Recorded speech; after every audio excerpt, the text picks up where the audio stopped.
आप कितने ऐसे एमएलए या एमपी को जानते हैं जिनकी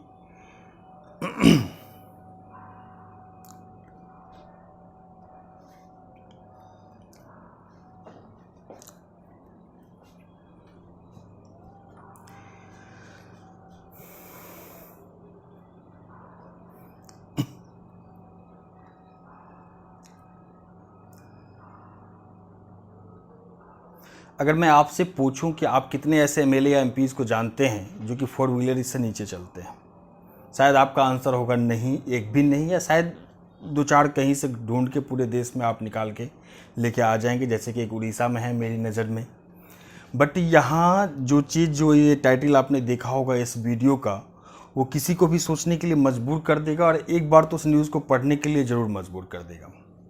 तो आज सुबह की बात है, जब मैं ऐसे फेसबुक अपडेट्स चेक कर रहा था तो स्क्रॉल करते करते मेरे सामने जो है एक न्यूज़ आया कि 3 टाइम्स सीएम ऑफ बिहार, एक बंदा जो 3 बार मुख्यमंत्री रह चुका है बिहार स्टेट का, एमपी रह चुका है, सेंट्रल में कैबिनेट मिनिस्टर रह चुका है, उनकी जो फैमिली है वो दाने दाने को मोहताज है। उनके पास खाने के लिए कुछ नहीं है, उनके पास रहने के लिए अपना एक अच्छा सा घर नहीं है, कपड़े नहीं है। तो उनकी फैमिली आज इस हालत में है कि भूखमरी सी हालत है और उन्होंने बिहार सरकार से गुहार लगाई है कि हमें कुछ मदद कीजिए और हमें एक पहचान दिलाइए जिसके हम हकदार हैं।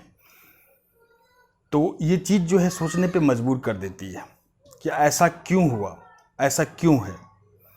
तो सेम मेरे साथ हुआ, जब मैं इस न्यूज़ को स्क्रॉल करके देख रहा था, मेरे सामने ये न्यूज़ आया, तो मैंने फिर उस पर कुछ रिसर्च किया कि ऐसी क्या स्थिति है कि एक सीएम 3 बार जो बिहार स्टेट का सीएम रह चुका है, बिहार ये वही स्टेट जहाँ की एक सीएम को आप सभी लोग भली भांति हम सभी जानते हैं कि एक बार सीएम रहते हुए उन्होंने इतनी संपत्ति बना कर रख दी है कि शायद 10 पुश्त या 20 पुश्त तक उसको ख़त्म नहीं कर पाएंगे।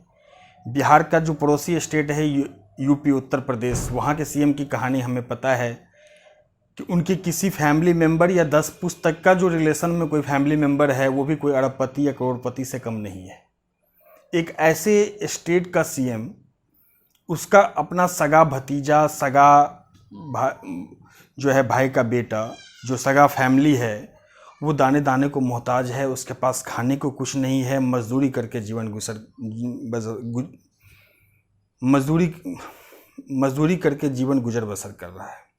तो डेफिनेटली ये न्यूज़ जो है एक शॉकिंग सा मुझे लगा और मुझे सोचने पे मजबूर किया। फिर मैंने जो है गूगल किया भोला पासवान जी के बारे में कि आखिर ऐसा क्या रीज़न है कि उनकी फैमिली आज इस स्थिति में है, कौन इसके जिम्मेदार हैं और ऐसी क्या स्थिति आई कि उनकी फैमिली इस स्थिति में चली गई। यार एक सीएम का फैमिली जो कि 3 बार सीएम रह चुके हैं, 1968 में कैबिनेट मिनिस्टर थे, उनकी फैमिली इस हालत में तो नहीं हो सकती। मुझे बड़ा अजीब सा लगा कि ऐसा क्या रीज़न है।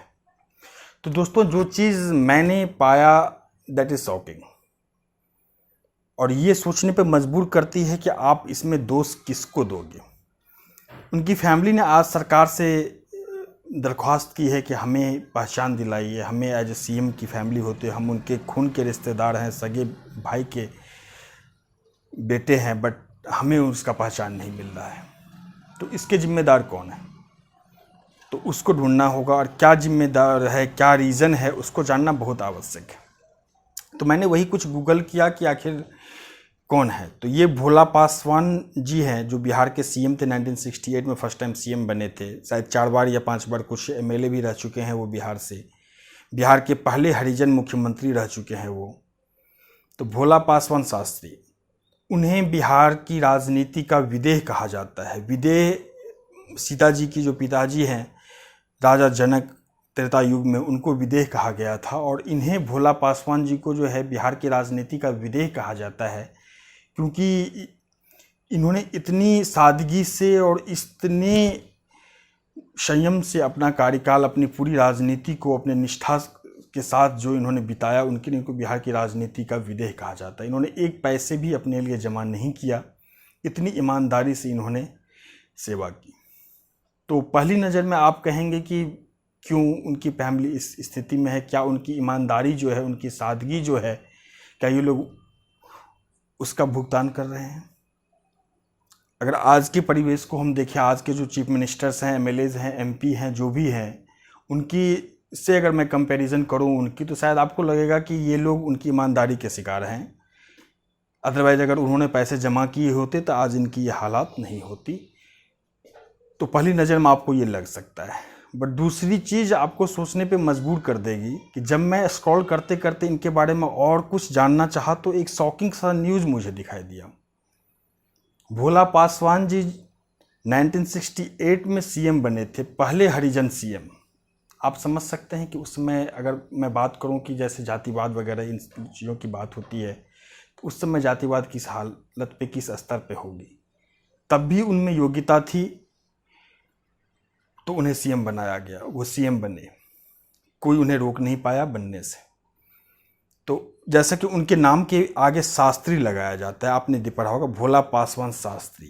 As I know, Shastri is equivalent to graduation in Sanskrit stream. तो दरभंगा में कामेश्वर सिंह संस्कृत विश्वविद्यालय है, जहाँ से उन्होंने स्नातक की डिग्री हासिल की थी संस्कृत में, जैसा कि मैं मानता हूँ, इसीलिए उनके नाम के आगे भोला पासवान शास्त्री लगाया जाता था। तो 1968 से पहले उनमें इतनी जागरूकता थी कि वो ग्रेजुएशन किए और इस मुकाम तक पहुँचे।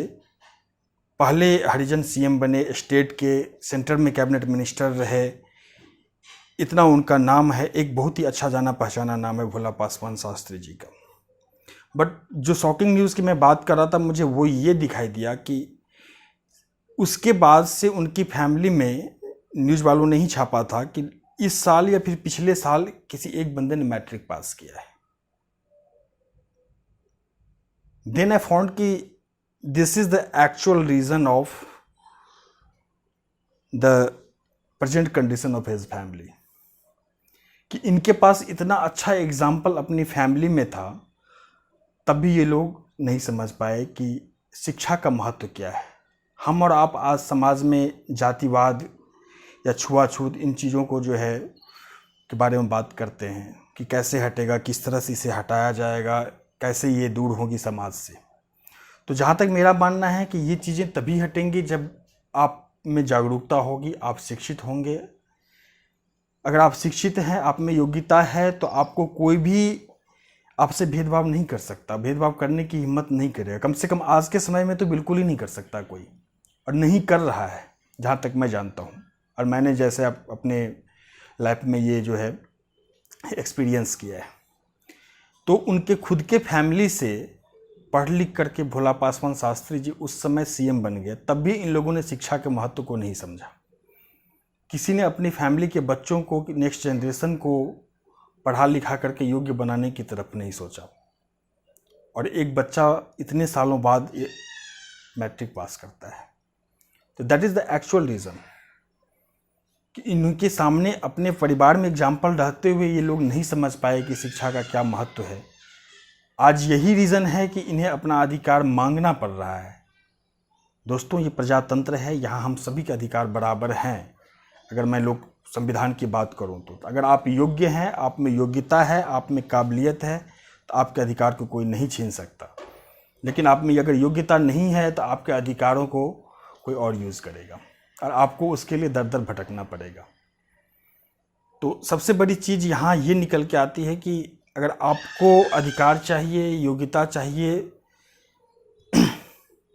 तो यहाँ पे ये चीज़ तो साफ हो जाता है कि आपको समाज में अपना जो है एक कद बनाने के लिए अपनी योग्यता को जो है साबित करना होगा, अपनी योग्यता बढ़ाना होगा, आप योग्यता की ओर। तो एक चीज़ मैं यहाँ बता दूं कि जो मैं अपनी एक्सपीरियंस के साथ बोल सकता हूँ कि आपको अपनी योग्यता पे ध्यान देना होगा। चाहे आप किसी भी जाति से हों, किसी भी कास्ट से हों, अगर आप में योग्यता है तो आपको कोई भी नेग्लेक्ट नहीं कर पाएगा, नहीं कर सकता है, और सबको आपको सम्मान देना पड़ेगा। हमारे साथ जितने लोग पढ़े लिखे, हम सब एक जैसे रहते थे, तो सबको आपको सम्मान देना पड़ेगा, कोई नहीं रोक सकता है।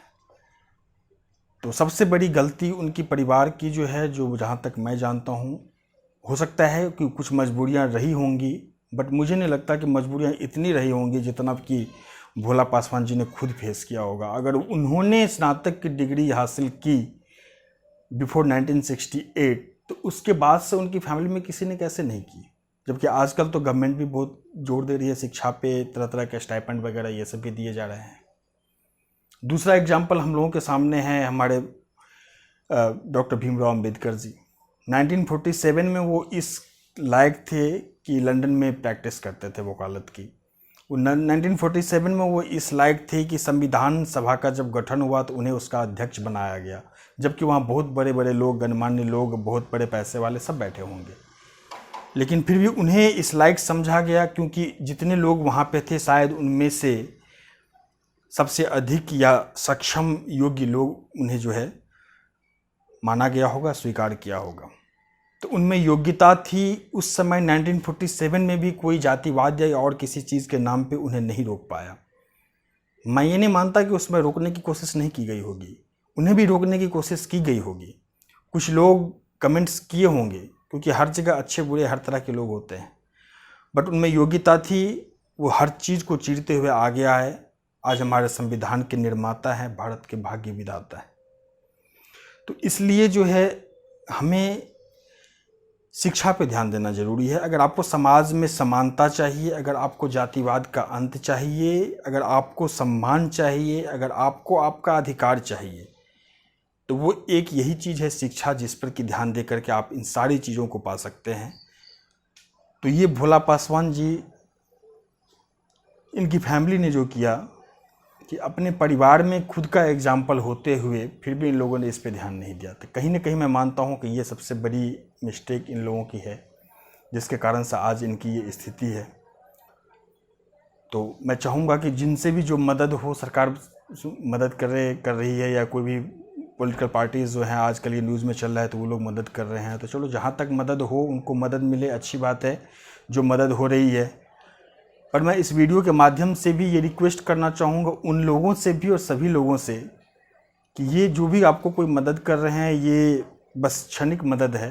अगर आपको लॉन्ग टर्म चाहिए एक स्टेटस, तो अब भी ध्यान दीजिए शिक्षा पर। अपने नेक्स्ट जनरेशन जो है उनको काबिल बनाइए, उनमें काबिलियत दीजिए, योग्य बनाइए। आपको मांगने की ज़रूरत नहीं पड़ेगी, ये उनका अधिकार है, ये हमारा अधिकार है, और जो हमारा अधिकार है वो हमें मिल के रहेगा अगर हमें योग्यता होगी तो। धन्यवाद यहाँ तक देखने के लिए। मिलते हैं नेक्स्ट वीडियो में। मैं इसलिए ये वीडियो बनाया कि मैं सुबह देख करके ये खुद हैरान रह गया इस तरह की न्यूज़ देख करके कि ऐसा कैसे हो सकता है कि 3 बार का सीएम, उसकी फैमिली, ये जो फ़ोटोज़ आप देख रहे हैं कि वो इस हालात में है कि उनके पास रहने के लिए घर नहीं है, खाने को अन्न नहीं है, दाना पानी नहीं है। That was too much shocking for me. यार ऐसा कैसे हो सकता है।